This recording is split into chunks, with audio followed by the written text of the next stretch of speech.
Hello, and thank you for having me. I am Joakim Andreasson, as mentioned. I prefer to be known as a game designer at PDS rather than Ulf lookalike, perhaps, but whatever goes, I guess. I started here 2009, I believe, and graduated 2013, and started at PDS 2014 summer as a game designer. Today's talk, if there's time, I was going to talk about the role of a designer and the role of a designer that's not design necessarily. But we'll see what time allows. However, the role of a game designer is a bit wide, and I can only talk what we do at PDS.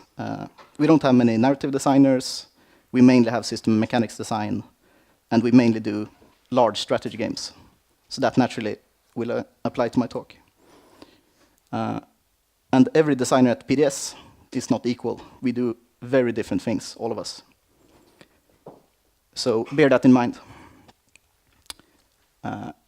Paradox is part of Paradox Interactive. The dev studio does mainly grand strategy games like Stellaris, Europa Universalis, and Crusader Kings, which of Europa Universalis and Stellaris are probably the most well-known at this time. Paradox is also a publisher with City Skylines and Magica, also Mountain Blade, I think.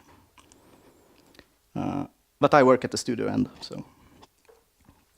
And the grand strategy game is basically a plus-sized game, plus-sized version of a regular strategy game. And the quote, risk on crack has been said about it. And this is Europa Universalis 4, with border gore for people who can't stand it.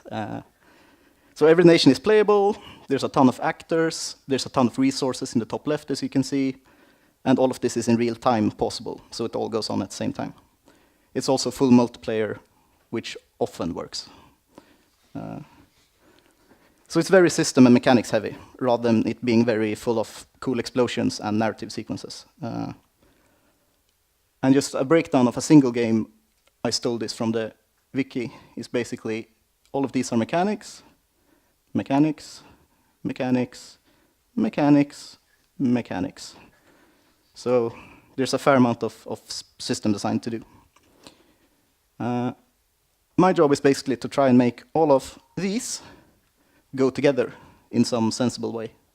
And they should also have a clear purpose within the game, meaning we shouldn't have any systems or mechanics that exist that actually doesn't do anything for the player.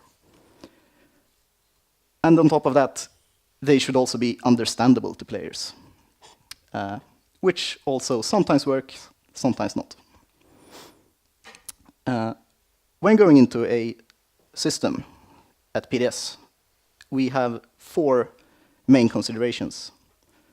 It's player fantasy, it's purpose of the system, it's the presentation of the system, and it's a sort of evaluation of time, effort, cost, opportunity cost.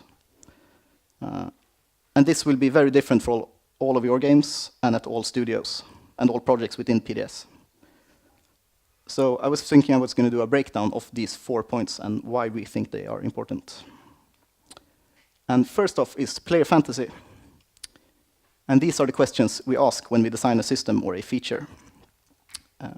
I mentioned system a lot, but it can go for a character, a boss, a weapon, a level, anything really within the game. And player fantasy is basically, we want this, which is the fantasy of Crusader Kings, but we express it like this. So there's a slight disconnect between this and this for players. But we still want them to feel like this when they move troops around and click in a million different interfaces. We also consider what the purpose in the game loop should be. As in, is it an important system, an important mechanic? Is it something you interact with a ton? Or is it a superfluous sort of like at the side project, at the side system? How much do you have to go in and fiddle with it? And is it reasonable compared to what feedback it gives to the player? And finally, what type of player behavior will the system sort of encourage? And an example of an interesting unintended play behavior is Diablo 3 on release. Due to the loot system, everything had sort of a minimal chance to drop an item. So a boss could have a chance to drop an item, and smashing an urn could drop an item. Players soon figured out that smashing urns was quicker than killing bosses. So if you smashed 10,000 urns rather than kill a boss, you came out on top. So it quickly became Diablo 3 the urn smashing hero simulator for about, I don't know, 2 weeks until they hotfixed it. But that's the kind of stuff it's tricky to sort of identify before you put it in place, unless you have a ton of scripted testing or QA.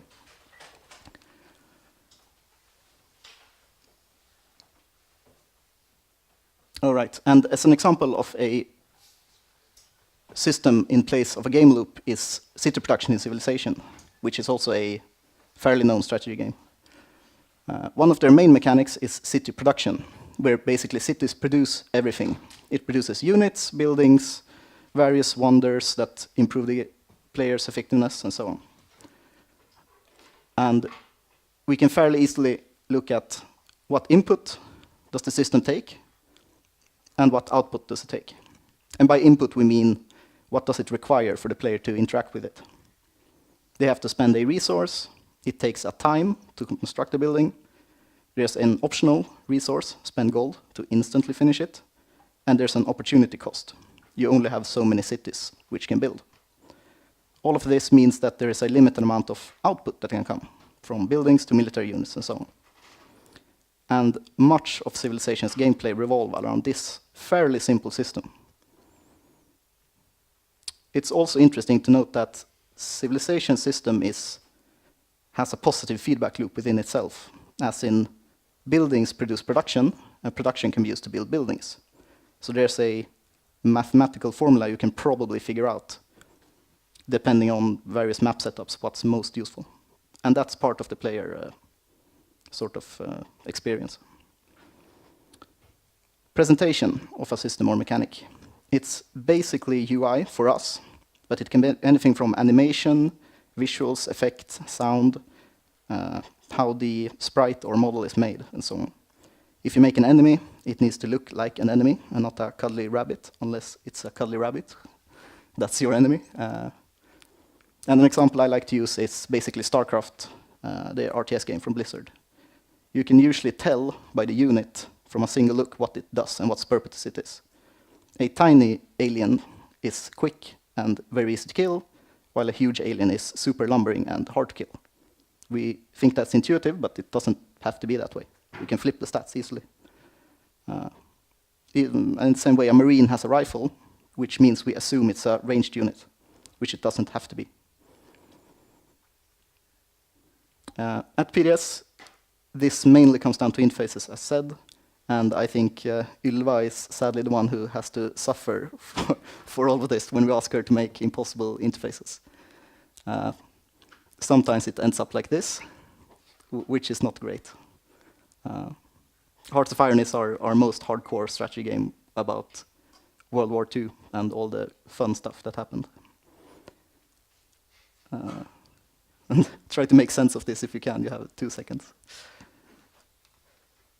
And we naturally have time, effort, and cost. When working at a bigger studio, you have to realize that everything you do and everything you ask someone else to do will cost a lot of money or time or the opportunity to do something else that might be better. So you always have to take this into account. You also have to think about what we're doing. Are we fairly confident that it might work? Or do we need to do a lot of prototyping? If it doesn't work, how bad would it be for our game? Do we have a fallback mechanics-wise? Or does this game revolve around this single mechanic actually working?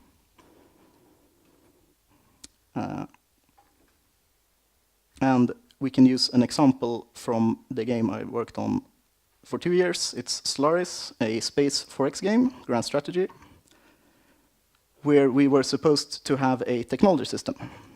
The technology system is basically intended to pace the game and making sure that the player starts at one point and through various decisions expands into having a lot of cool opportunities and new ships and stuff. And early on in Stellaris, we said that exploration was a core theme. You should, in all areas of the game, if possible, try to find out the wonders of the galaxy, sort of. And we tried to carry this over into a tech system. So we set up a few basic requirements. This is very paraphrased. It was far longer and not so formal. But we wanted a sense of exploration. We wanted it to be easily understandable and accessible, as we wanted to target new players that were not already fans. It must be able to control pacing, but still allow active player decision. And it has to play well to the theme and feel immersive. It has to make sense in a 4X space game rather than any sort of game.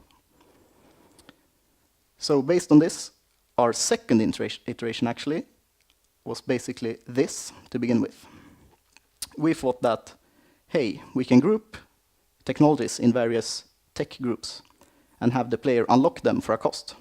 Meaning you make a high-level decision to unlock a group, and then you have access to sort of all the technologies within that group. We name them appropriately, like quantum theory or space age, depending on where they fit in the tech tree. And a few of these had set positions scripted by designers for pacing reasons, while a few was randomly assigned for an exploration field. And this was sort of the intended scope of it all. So I was the main designer behind this and pushed for it. And it was me and a dedicated coder for probably a month and a half, 2 months, that spent time only on this. It felt awesome from concept to implementation to early testing until we ended up throwing it all away because it did not work at all. Oops. So what you might have done if you were smart, which I was not, was to understand that mixing static positions and random positions like this, while adhering to the sort of requirements we set up, only confused the players. Because they would look for something visually in a position, which the next time they played would no longer be there. So rather than feel a cool sense of exploration, it was sort of a frustrating, I left this here, but now it's gone feeling. Also, as we hand-scripted a bunch of these locations, it meant that as soon as we reshuffled the tech tree, it was basically 3 or 4 days worth of work just to re-enable all connections and restructure the tech tree, which was not great work-wise. So, lessons learned, and we added a few requirements to our third iteration. Scalability. Realized that it must be easy for us to add new content to the game, both whenever we want something new, whenever a modder does something, or when we release an expansion. We wanted more predictability, because random became too random, which is almost always the case. However, we don't want predictability that the player really saw, because that goes in the opposite way of exploration. And since we wasted like 2.5 months on this previous system, we had to have something that was quick to design, test, and build, because we were quickly running out of time. And the solution was obvious after a few hard weeks. Lootbox, sort of. This was before lootbox, though, I think. What we basically ended up doing was each of these 3 tech categories on your left is physics, society, and engineering, color-coded. And each time you were going to pick a new tech, we sort of grabbed X number of techs from a valid pool, where each tech was weighted according to various game state conditions. So if we noticed that the player needed military warships, we made sure that that would pop up as a cool option, and so on. We could also color the text to the left if we consider them rare, and so on. So sometimes you can find stuff that you had never seen before, just randomly pop up. Since there's no real internal logic between these, there are just a few prerequisites and game state checks, we didn't have to bother visualizing this for players. They never knew the layout of the actual tech tree, which had some mixed reactions, of course. But in the end, it allowed us to just add 15 techs and just ended up in the cool pool, which could be grabbed randomly depending on whatever weights you put on them.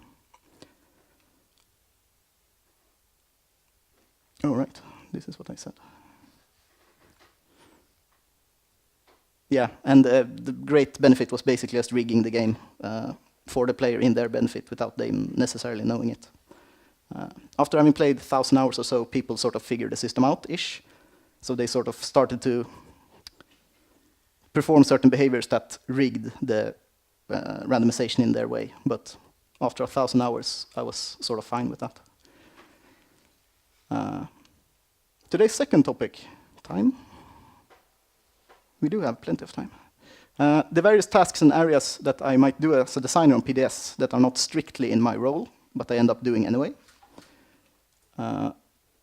Basically, vision championing. And knowing what the game is, what it's supposed to be, and making sure everyone on the team is on board with that. They might not have to agree, but they might have to understand the direction we're trying to go here. So you don't want to explain the details of every single feature or mechanic or art asset. Because if everyone knows the direction we're heading in, you can sort of get a lot of that out of the way. This usually doesn't become a problem in student projects unless you are a lot of people. But as soon as you go above 10, 15 people, no one has a clue what the game is anymore. And it almost becomes a full-time role just to communicate what you're actually doing to everyone. Task breakdown and asset listing is also a fun thing that designers get to do, which is basically figuring out everything that you might need in the game. If you design a unit, a weapon, a level, or something, you need to break down and list everything that that level should have or that you think it should have. And depending on the scope of your project, this might have to be done weeks, months, or years in advance due to various budget reasonings, resource allocations, and so on. And this is the fun Excel document example. If you're not already comfortable with Excel, you should probably get comfortable, because you'll do all the balance, tuning, tracking, etc., etc., etc. in Excel. It'll be your acquaintance, and not so much best friend. Other stuff that I want to do on a more or less daily or weekly basis is milestone planning, figuring out what should be done in the project at what point and why, to basically sort out dependencies, make sure we can show the game to various people who have stakes in it, and so on. Arrange user testing. If it's a UR lab or if it's more informal, you still need to make sure that you get player feedback from outside the game project on a continual basis. You also need to evaluate this properly, which is a lot harder than it seems. Early on in the project, design needs to be involved in discussing the art style and the soundscape to make sure it matches what the game direction actually is, and that art and sound gets to have a strong say in what this should be and how it can affect the proper game design. You usually have to scope design around budget on a continuous basis. You realize 14 times during a project that you're actually overscoped or too expensive. And you'll have to figure out a smart way to do that. Extending the project or adding more people is almost never the answer. As with user testing, you need to gather feedback from players, but this is when the game is either announced or live, which means it's trickier, because then you have to be diplomatic in your answers. You can't promise stuff. You can't really tell them that whatever they consider to be the right way is actually the wrong way. You have to separate feedback in experience from their feedback in how to solve that problem, and so on. Various media events, you give feedback on other projects, you check out various games to see what's up in the industry, and you need to keep up to date with methodology and trends like GDC or whatever conferences are going on, basically. And as you might suspect, this, including this, eats up a lot of your time. So you'll basically be working on design on a good week, 25 to 50%. And otherwise, it's everything else that needs doing. It was actually far quicker than I thought. Yeah, do we have any questions? I'm sorry if it was breakneck speed.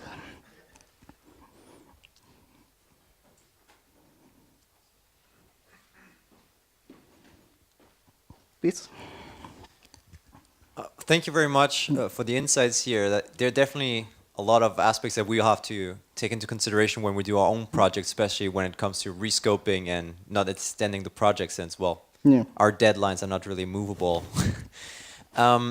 When it comes to the role that you have just shown, like you said, 25 to 50% max is actual game design in the strict sense of the word. Yeah. I saw when you listed all those other things to do, exactly such as media events, for example, that this is often said to be more of a producer's job in that case. How does that overlap with your tasks, and how do you work together with your producer for basically delegating or sharing responsibilities? Yeah, as said, this is what goes at PDS. And we have a culture where we have few or no producers proper, as in the traditional sense. Those producer tasks are left up to be picked up by someone else, and design are usually the best applied for it.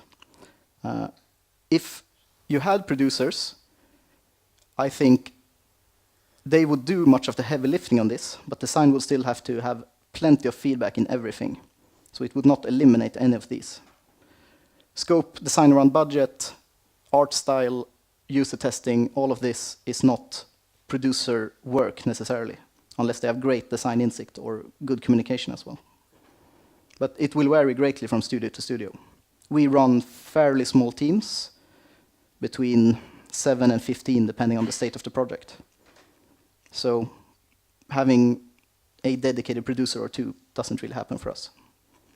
And if you'll start up a new company by your own, you also won't have likely dedicated people to do this. Thank you.